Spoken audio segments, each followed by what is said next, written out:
Boa noite, meus amigos e irmãos. Estamos aqui mais uma vez, atendendo ao convite dos queridos amigos do SELEC, para conversarmos um pouco. E devo confessar que estou muito feliz e muito agradecida, porque estamos abrindo as comemorações de mais um aniversário dessa casa. No dia 23 de junho, o SELEC comemora 94 anos de trabalho, de amor, de assistência, de esclarecimento, de luz. 94 anos de trabalho não é pouco. E quantas pessoas foram beneficiadas ao longo desse tempo? E desde já eu quero deixar registrado o meu agradecimento pela confiança, pelo carinho e pela imensa amizade com a qual fui recebida naquela casa desde a primeira vez que eu estive lá. E na noite de hoje, nos foi solicitado pela querida amiga e irmã Dora que conversássemos um pouco sobre o tema tolerância e respeito. Mas nós não podemos falar sobre tolerância e respeito sem irmos na nossa base doutrinária, sem voltarmos um pouquinho e relembrarmos algumas questões que são importantíssimas no nosso processo de esclarecimento e de despertamento moral e espiritual. Bem, para começarmos, eu queria iniciar contando a vocês uma historinha que aconteceu com o nosso querido Francisco Cândido Xavier, o nosso Chico, que ela é muito importante para iniciarmos a conversa de hoje.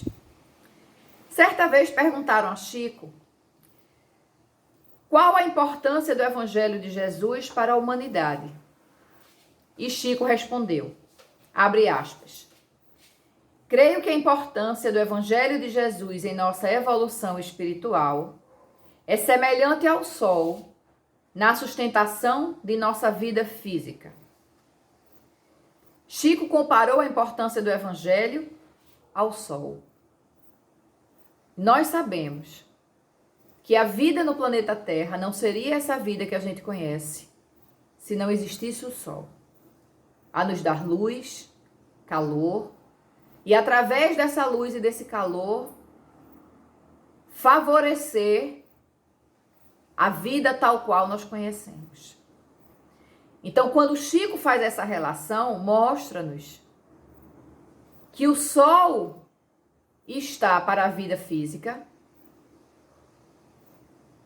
tanto quanto o Evangelho para nosso progresso espiritual. Então, vejam que grande afirmativa Chico nos faz, de tamanha importância, e que nós precisamos aprender a valorizar o Evangelho. Allan Kardec, ainda sobre o Evangelho, no Evangelho segundo o Espiritismo, ele diz, abre aspas, constitui o Evangelho para o homem aquele código, uma regra de proceder que abrange todas as circunstâncias da vida privada e da vida pública. O princípio básico de todas as relações sociais que se fundam na mais rigorosa justiça. É, finalmente e acima de tudo, o roteiro infalível para a felicidade vindoura, o levantamento de uma ponta do véu que nos oculta a vida futura.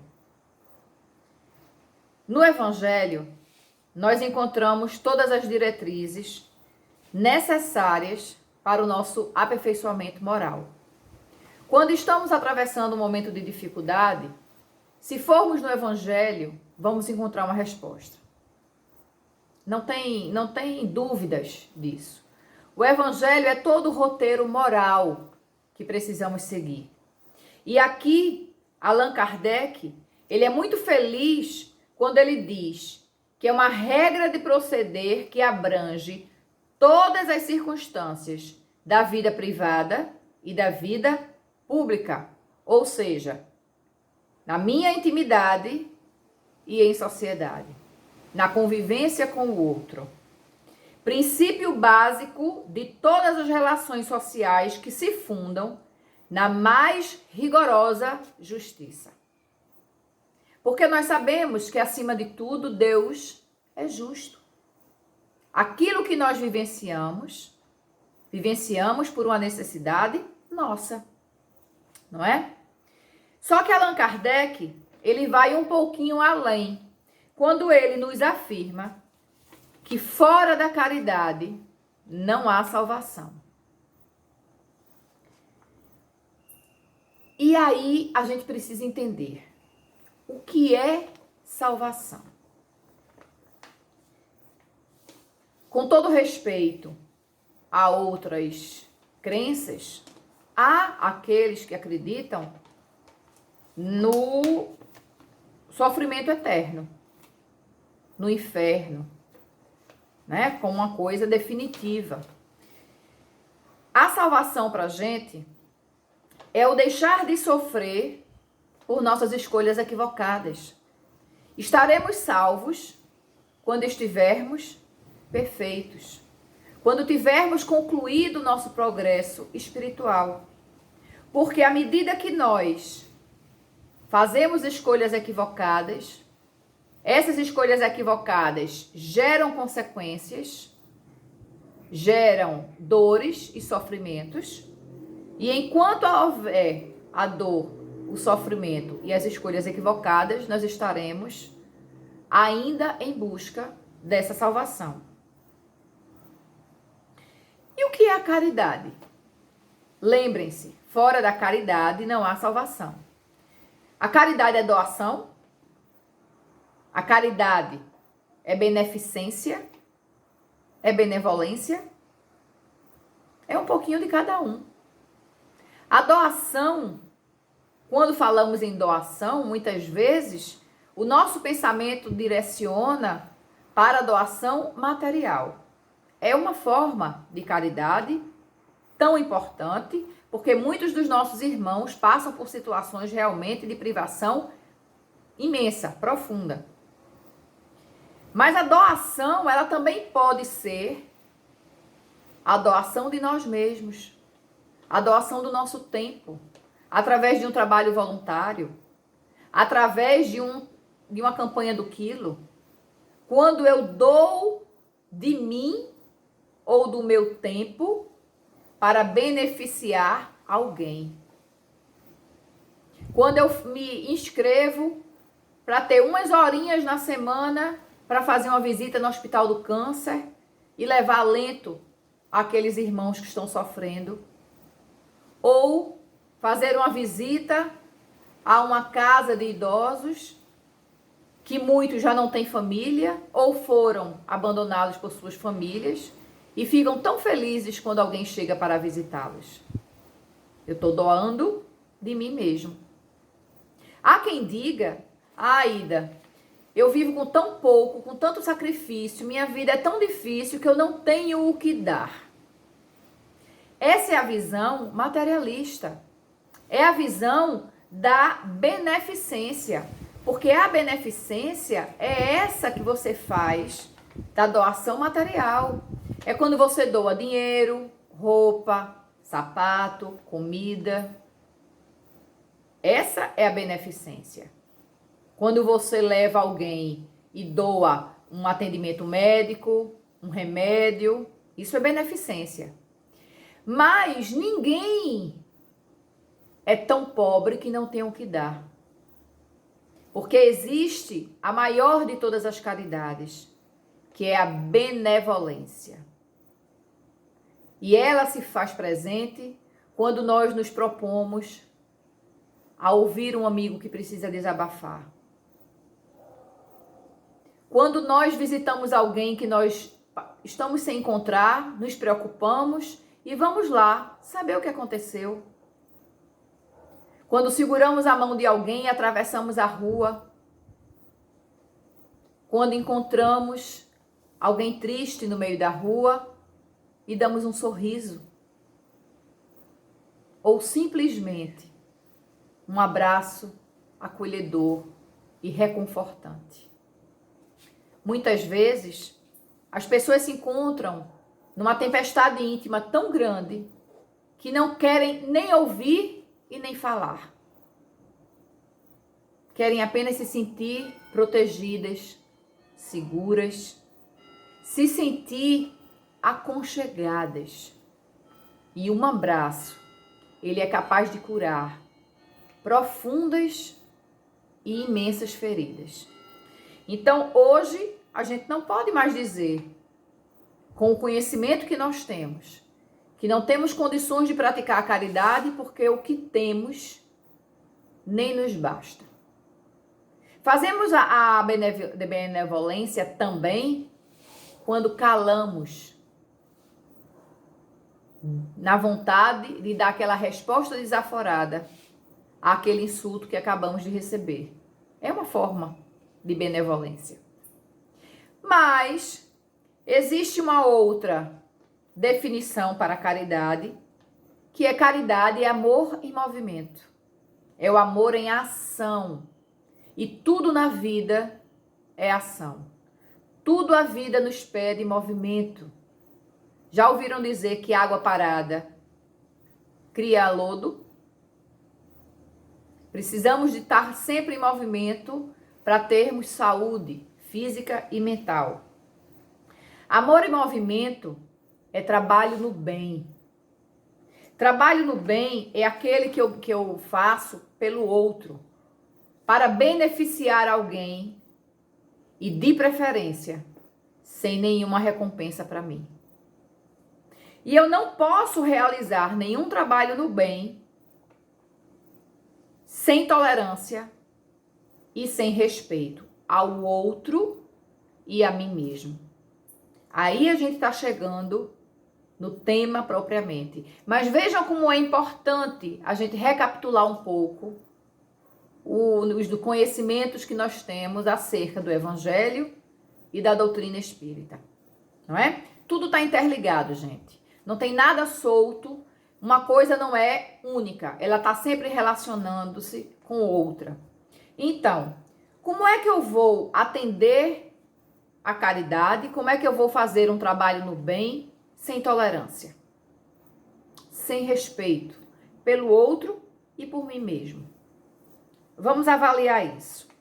A tolerância, ela vem do latim e no latim ela é tolerantia e quer dizer constância em suportar, indulgência. É uma palavrinha que a gente ouve muito no espiritismo, né? Indulgência. Então, Emmanuel, o grande mentor espiritual do nosso Chico Xavier, no livro Plantão de Luz, olha o que ele fala sobre a tolerância. Abre aspas. Tolerância é caminho de paz. A tolerância se te fará a trilha de acesso à felicidade, de vez que aceitarás todos os companheiros do mundo na condição de filhos de Deus e nossos próprios irmãos.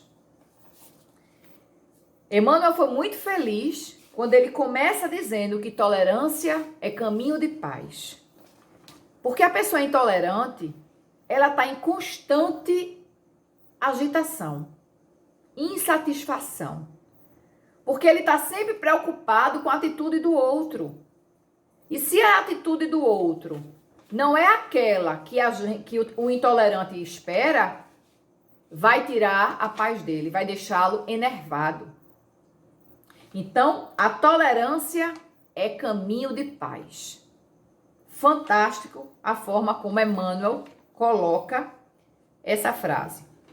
E ele diz o seguinte ainda: a tolerância nos exige o não julgar, o não revidar e o não revoltar diante das diferenças.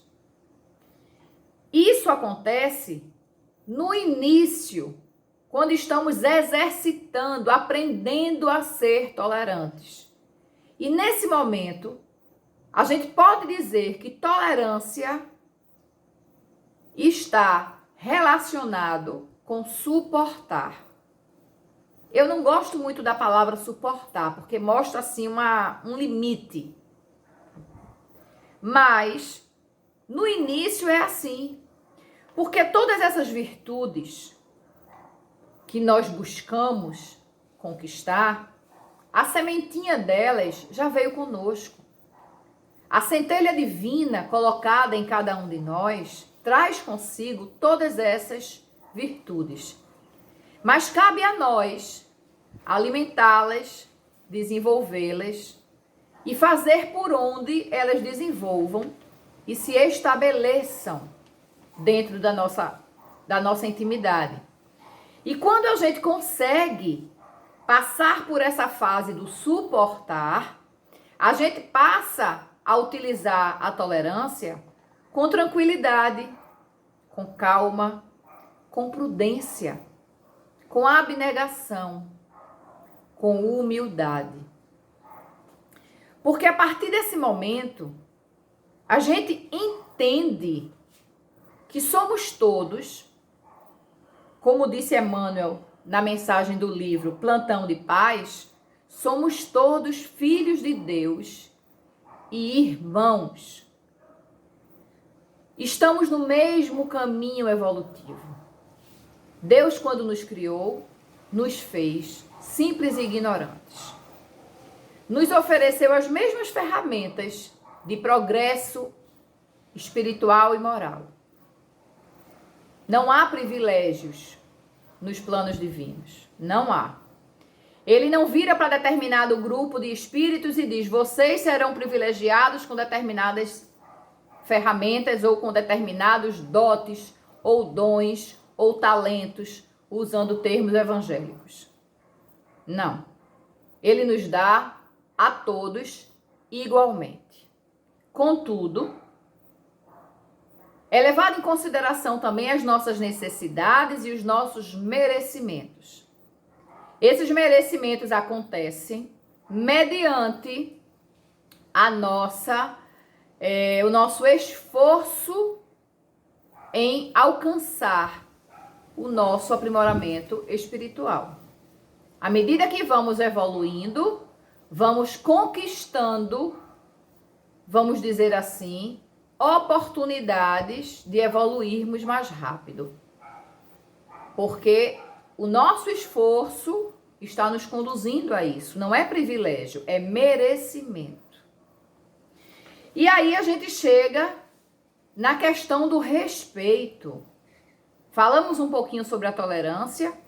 Vamos falar um pouquinho agora sobre o respeito. Do latim, respectus, quer dizer olhar outra vez.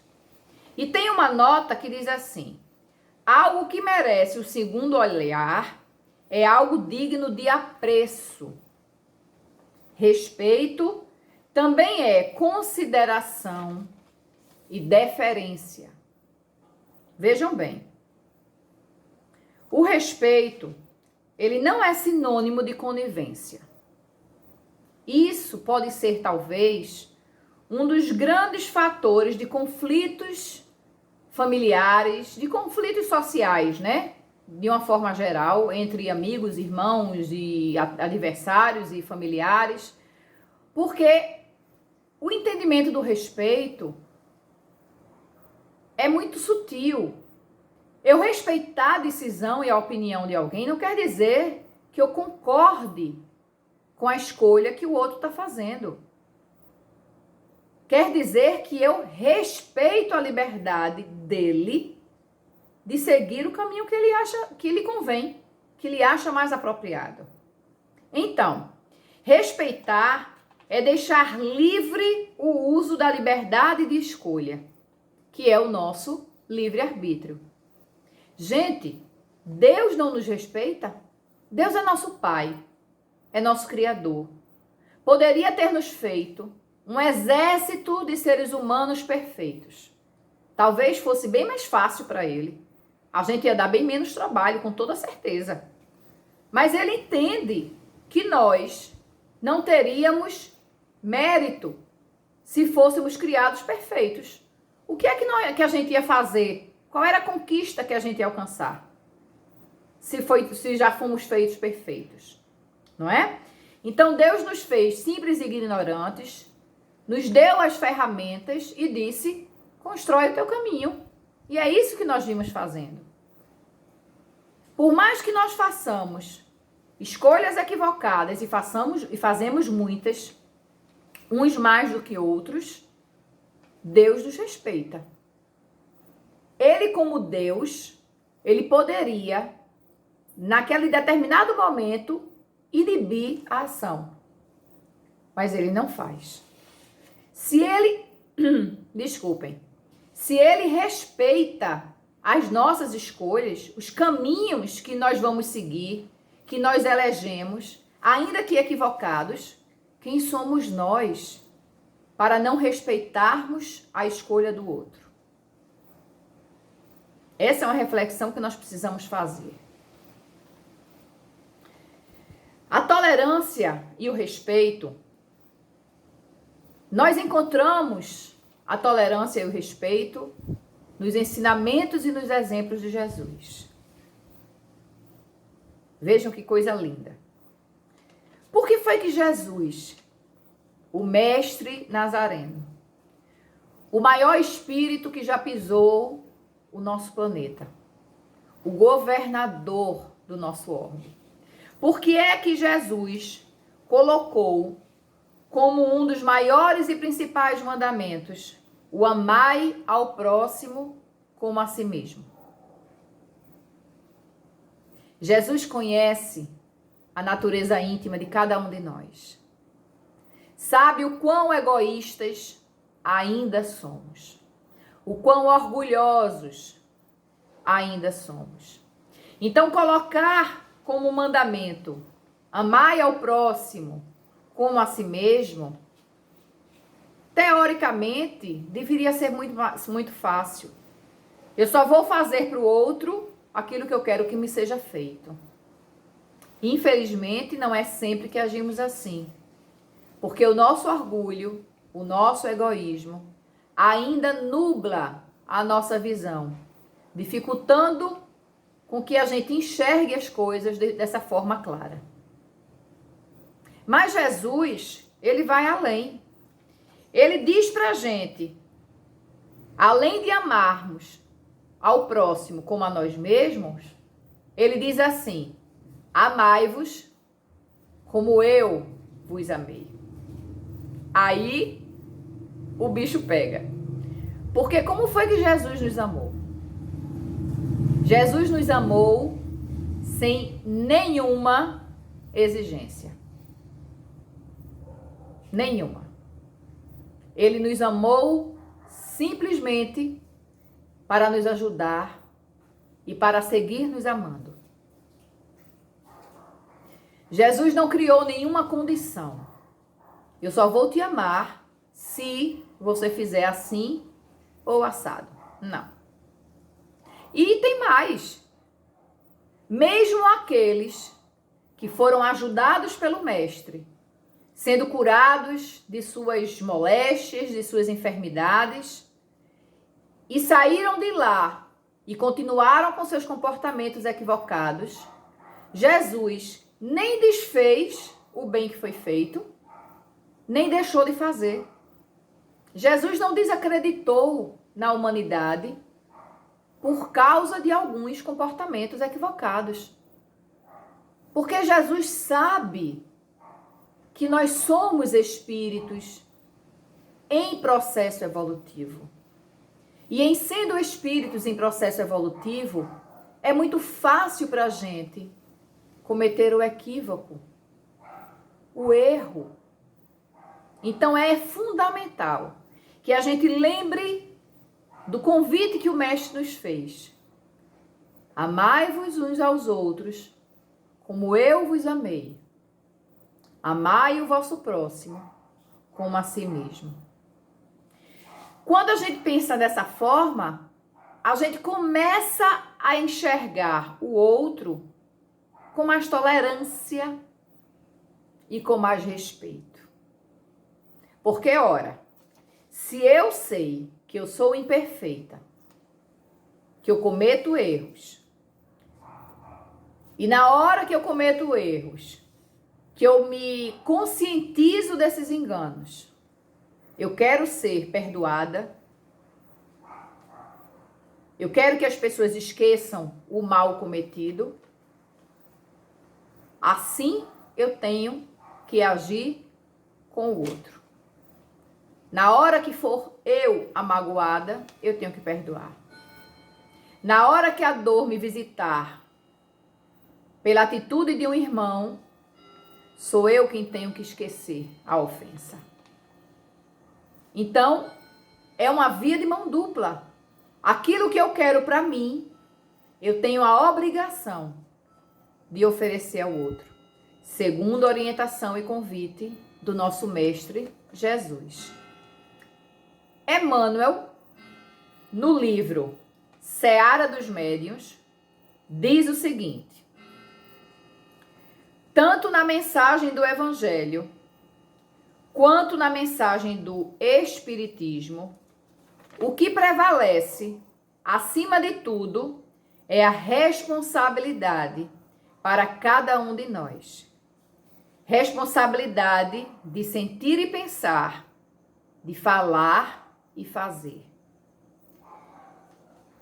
Jesus, quando aqui esteve, ele causou uma revolução nas relações. Porque naquele tempo, tudo era proibido, tudo era pecado. E aí Jesus chega e diz assim: nada mais é proibido. Você pode fazer tudo o que você quiser. Mas a sua liberdade tem que ser uma liberdade responsável. A sua liberdade representa dizer que a sua escolha terá uma consequência. Se você opta por determinado caminho, se é um caminho bom, as consequências, logicamente, serão boas. Se é um caminho equivocado, as consequências serão difíceis. É aquela velha história. O plantio é livre, mas a colheita, essa é obrigatória. Ninguém vai plantar um pé de laranja para colher jaca do pé de laranja. A natureza não funciona dessa forma. Se eu faço o bem, eu vou colher o bem, eu vou receber o bem de volta. Mas se eu faço o mal, ali está também aquilo que eu vou receber. Então é muito importante que nós tenhamos essa consciência de que nós temos a responsabilidade, cada um de nós, pelos nossos atos. Tanto o Evangelho quanto a doutrina espírita nos mostra isso. E mais ainda, nós somos o que pensamos e o que sentimos. Então nós temos a responsabilidade também no que pensamos e no que sentimos. Porque o pensar e o sentir é o primeiro passo para o falar e o fazer, para o agir. Então, a ação, ela está diretamente ligada àquilo que nós pensamos.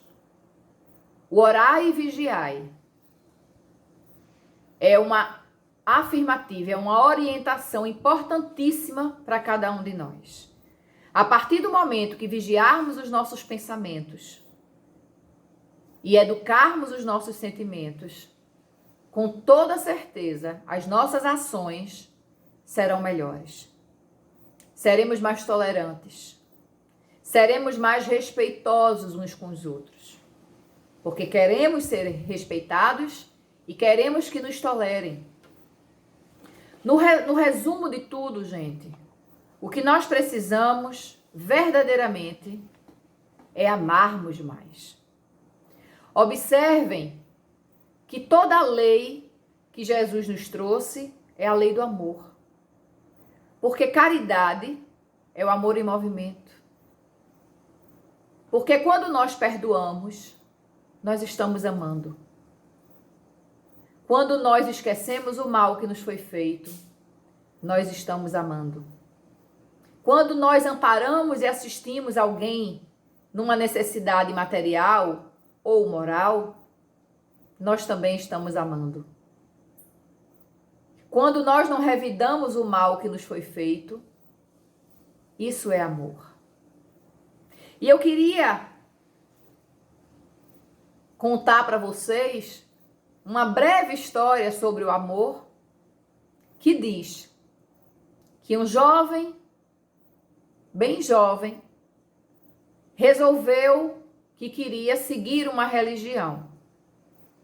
Mas ele não queria perder tempo com estudos demorados. Ele queria, como todo jovem, apressado, né? Ele queria aprender rápido. E decidiu buscar 2 sábios na região e disse: tenho certeza que os sábios vão saber me orientar. Encontrou o primeiro sábio e lhe fez a seguinte proposta: sábio, eu sou jovem e quero seguir uma religião. Se a tua religião você conseguir me explicar o que ela diz no espaço de tempo em que eu conseguir ficar de pé, me equilibrando em um pé só, eu sigo a tua religião. E o sábio diz: isso é impossível. A minha religião tem muitos livros, tem muitos ensinamentos, eu não tenho como resumir tudo, porque tudo é muito importante. Eu não tenho como resumir tudo no período de tempo em que você se equilibra em cima de um pé só. Decepcionado, o jovem segue o seu caminho em busca do segundo sábio. Encontra-o mais adiante e lhe faz a mesma proposta. Sábio, se você conseguir me explicar o que a sua religião diz, no espaço de tempo em que eu conseguir ficar equilibrado sobre um pé só, eu sigo a sua religião. Para a surpresa do jovem, o segundo sábio acocora-se próximo ao chão, pega um pedaço e o jovem, surpreso, continua aguardando as orientações do sábio, e depois que o sábio manda o jovem amar, ele volta a baixar a cabeça e volta a rabiscar o chão. O jovem, já se cansando na posição de equilíbrio num pé só, olha para o sábio e diz: e aí, somente ame? Ele disse: só. E o jovem, não contente com a resposta, diz: como assim? A sua religião só diz isso? Aí o sábio dá um sorriso e diz: não, isso é o principal, é o amor. Todo o resto são os meios de chegar no amor. Então, meus irmãos, essa historinha nos mostra a grande importância do amor em nossas vidas. Quando nós estivermos diante de uma situação em que necessitemos tomar uma decisão e estivermos confusos, coloquem-se no lugar do outro. Vejam a situação sob o prisma do amor. O que é que o amor faria naquele momento? Quando nós estivermos colocando o amor à frente de tudo e em todas as nossas atitudes, com toda certeza, não nos equivocaremos tanto quanto estamos nos equivocando ainda hoje. A tolerância e o respeito são 2 virtudes, conquistas nossas, fáceis e difíceis ao mesmo tempo de serem alcançadas, dependendo do nosso nível ainda de egoísmo e orgulho.